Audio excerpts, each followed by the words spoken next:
মুখ্যমন্ত্ৰী ডক্টৰ হিমন্ত বিশ্ব শৰ্মাৰ স্পষ্ট মন্তব্য যে এটা বিশেষ সম্প্ৰদায়ৰ মানুহৰ এতিয়া দপদপনি বা লাহে লাহে জনসংখ্যা বৃদ্ধি হ'বলৈ আৰম্ভ কৰিছে বড়োভূমিত।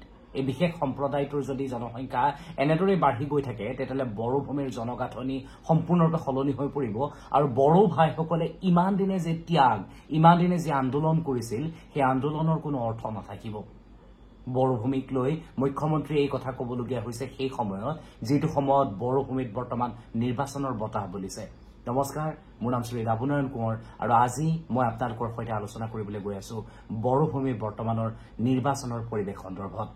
বৰ্তমান বড়োভূমিত আটাইতকৈ ডাঙৰ প্ৰশ্নটোৱেই হৈছে যে বড়োভূমিত এইবাৰ কাৰ চৰকাৰ? প্ৰমোদ বড়ো, হাগ্ৰামা মহিলাৰী নে ডক্টৰ হিমন্ত বিশ্ব শৰ্মাৰ নেতৃত্বত বিজেপিৰ চৰকাৰ? কোন হ'ব এইবাৰ বিটিচিৰ চিফ অৰ্থাৎ বিটিআৰত কোন এইবাৰ চৰকাৰৰ মুৰব্বী হ'ব? এই কথা সকলোৱে বৰ্তমান জানিব বিচাৰিছে, কাৰণ এই প্ৰশ্নটোৱে এতিয়া হাজাৰ উত্তৰৰো সৃষ্টি কৰিছে। এফালে UPPL আৰু BPF এক হ'বনে নহয় তাকে লৈ আলোচনা চলিছে। সেইটো সময়তে হাগ্ৰামা মহিলাৰে স্পষ্টভাৱে কৈয়ে দিলে যে UPPL আৰু BPF এক হোৱাৰ এতিয়া আৰু কোনো ধৰণৰ পৰিৱেশ নাই।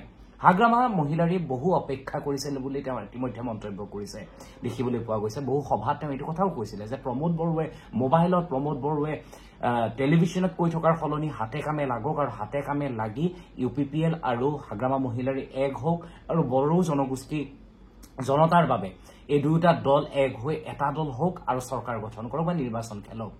কিন্তু বিভিন্ন ধৰণৰ প্ৰশ্ন আহিল আৰু বিভিন্ন প্ৰশ্নৰ পিছত এতিয়া হয়তো দেখিবলৈ পোৱা গৈছে, হয়তো আমি অনুমান কৰিব পাৰিছো যে এই দুটা দল হয়তো এক নহবও পাৰে। অৱশ্যে এই দুটা দল এক হোৱাৰ ক্ষেত্ৰত মুখ্যমন্ত্ৰী ডক্টৰ হিমন্ত বিশ্ব শৰ্মাই বাৰে বাৰে কৈছিল যে এই দুটা দল যদি এক হয় তেতিয়াহ'লে মুখ্যমন্ত্ৰীয়ে নিজেই আদৰণি জনাব। ইফালে যিটো সময়ত UPPL আৰু BPF দুয়োটা দলৰ চৰ্চা চলি আছে, সেইটো সময়তে নতুনকৈ আন এটা দলৰ আৱিৰ্ভাৱ হৈছে আৰু সেইটো হৈছে APB। এয়া হৈছে অঞ্জলি দৈমাৰীৰ নেতৃত্বত গঠন হোৱা এটা নতুন দল। অঞ্জলি দৈমাৰী এগৰাকী বুদ্ধিদীপ্ত মহিলা। অঞ্জলি দৈমাৰী নিজেই এটা সবল ব্যক্তিত্ব। অঞ্জলি দৈমাৰীৰ যথেষ্ট প্ৰতিভাৱান মহিলা।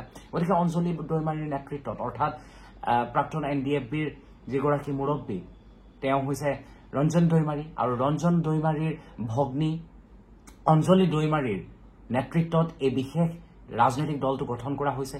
এই ৰাজনৈতিক দলটোৰ প্ৰতিও ৰাইজৰ যথেষ্ট আশা আৰু সপোন দেখিবলৈ পোৱা গৈছে।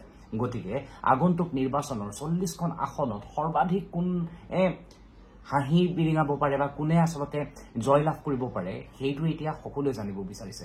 এতিয়াও কিন্তু পিকচাৰ ক্লিয়াৰ হৈ পৰা নাই, কাৰণ যিটো সময়ত UPPLও যথেষ্ট শক্তিশালী হৈ আছে, BPFও একেটা সময়তে শক্তিশালী হৈ আছে। BPFৰ বালেও বহু লোক অহা দেখিবলৈ পোৱা গৈছে। বহু লোকে হিল দল ভাঙি আহি BPFত যোগদান কৰিছে, বহু লোকে UPPLত যোগদান কৰিছে।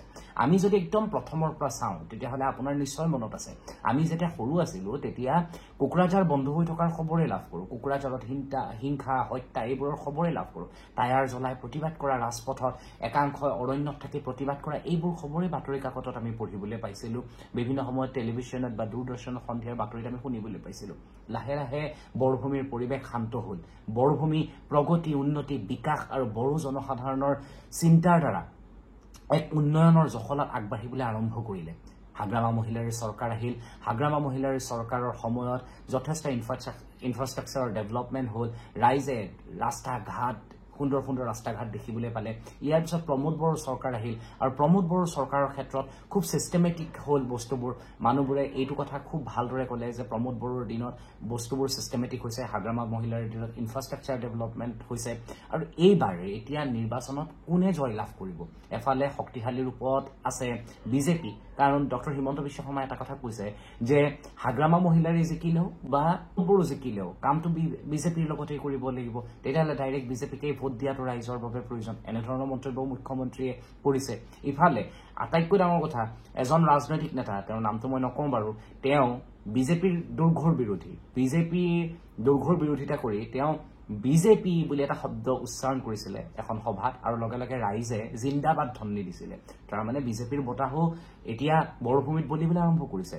প্ৰমোদ বড়োৰ বতাহটো আগৰ পৰাই বলি আছে। ইফালে হাগ্ৰামা মহিলাৰীৰ বতাহো যথেষ্ট শক্তিশালী। আনহাতে APBৰ কথাটো মই ইতিমধ্যেই কৈছো।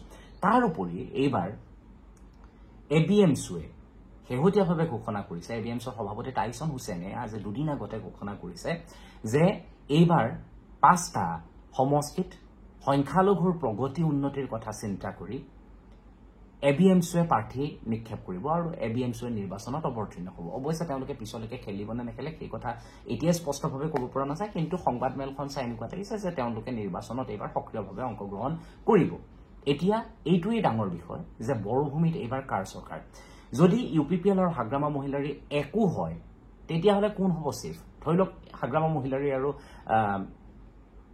প্ৰমোদ বড়ো এক হ'ল এক যদি হয় তেতিয়াহ'লে কোনোবাই নহয় কোনোবাই যদি জয়লাভো কৰে তেতিয়াহ'লে কোনোবাই নহয় কোনোবাই চিফ হোৱাৰ আসনখনটো ত্যাগ কৰিব লাগিব আৰু কোনোবা এজনহে চিফ হ'ব তেতিয়াহ'লে কোন হ'ব সেই কথাটো কিন্তু জানিবলৈ খুব মন গৈ আছে বড়োভূমিৰ ৰাজনীতিৰ লগত জড়িত হৈ থকা মানুহখিনিৰ আৰু লগতে যদি এইবাৰ বিজেপিয়ে একক সংখ্যাগৰিষ্ঠতা লাভ কৰে তেতিয়াহ'লে বিজেপিয়ে কাক এইবাৰ চিফ হিচাপে বহাব সেইটোও সকলোৰে জানিবলৈ মন গৈ আছে গতিকে বড়োভূমিৰ ৰাজনীতিক লৈ যিখিনি কথা আচলতে ইমান দিনে আমি নিউজ চেনেলত বা বাতৰি কাকতত পঢ়িবলৈ পালোঁ সেইখিনিকে থুলমূলকৈ আপোনালোকৰ আগত আগবঢ়ালোঁ বড়ো ভূমিৰ ৰাজনীতিৰ শেহতীয়া খবৰবোৰ মই মাজে মাজে আপোনালোকৰ ওচৰলৈ লৈ আহিম আপোনালোকে যদি এই বড়োভূমিৰ ৰাজনীতিৰ শেহতীয়া খবৰবোৰ জানিব বিচাৰে তেতিয়াহ'লে কমেণ্টত লিখিবলৈ নাপাহৰিব ধন্যবাদ